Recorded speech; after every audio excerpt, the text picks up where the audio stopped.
Assalamualaikum warahmatullahi wabarakatuh.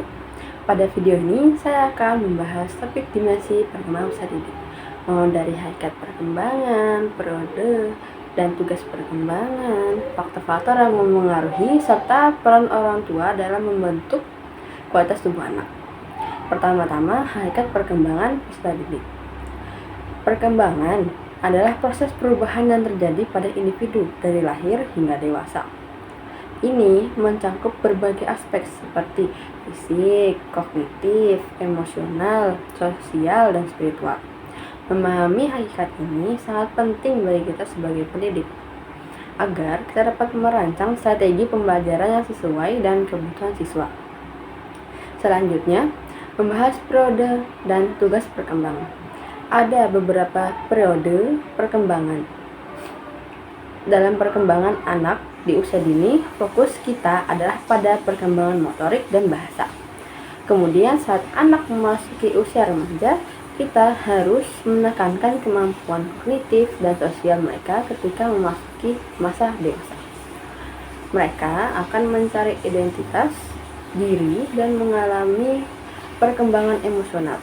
Setiap periode memiliki tugas spesifik yang harus dipenuhi untuk mendukung pertumbuhan optimal.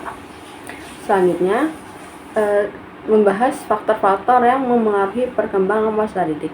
Faktor yang dapat dibedakan menjadi dua pandangan. Menurut ahli pendidikan, itu ada nativisme, menyatakan bahwa perkembangan individu dipengaruhi oleh faktor bawaan. Empirisme menekankan bahwa pengalaman dan lingkungan berperan besar dalam perkembangan.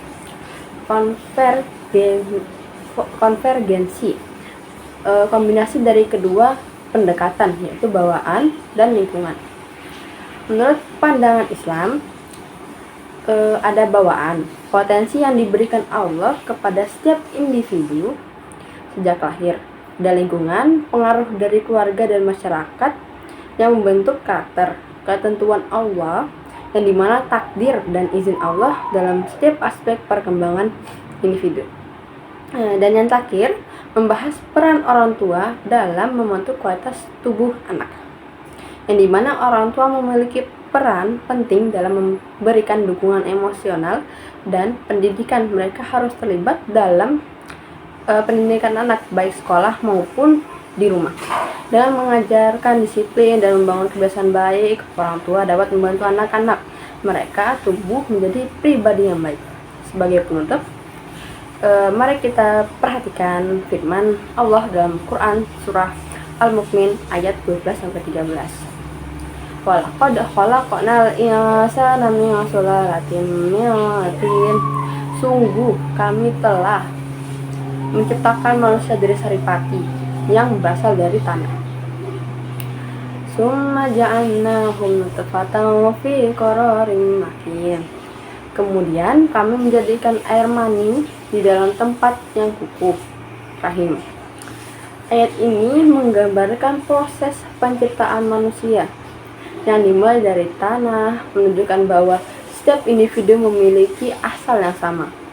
Ini mengingatkan kita bahwa semua manusia memiliki potensi yang sama untuk berkembang. Selanjutnya, penyumbutan air mani menunjukkan bahwa perkembangan manusia berlangsung melalui tahap yang kompleks. Ini sejalan dengan perkembangan peserta didik yang juga memerlukan waktu dan dukungan. Dengan memahami ayat ini, kita diingatkan untuk menghargai setiap tahap perkembangan anak dan memberikan bimbingan yang tepat agar mereka tumbuh menjadi pribadi yang baik dan berkualitas. Demikianlah pembahasan mengenai dimensi perkembangan usaha didik. Semoga informasi yang saya sampaikan ini bermanfaat dan bisa menjadi panduan bagi kita semua. Wassalamualaikum warahmatullahi wabarakatuh.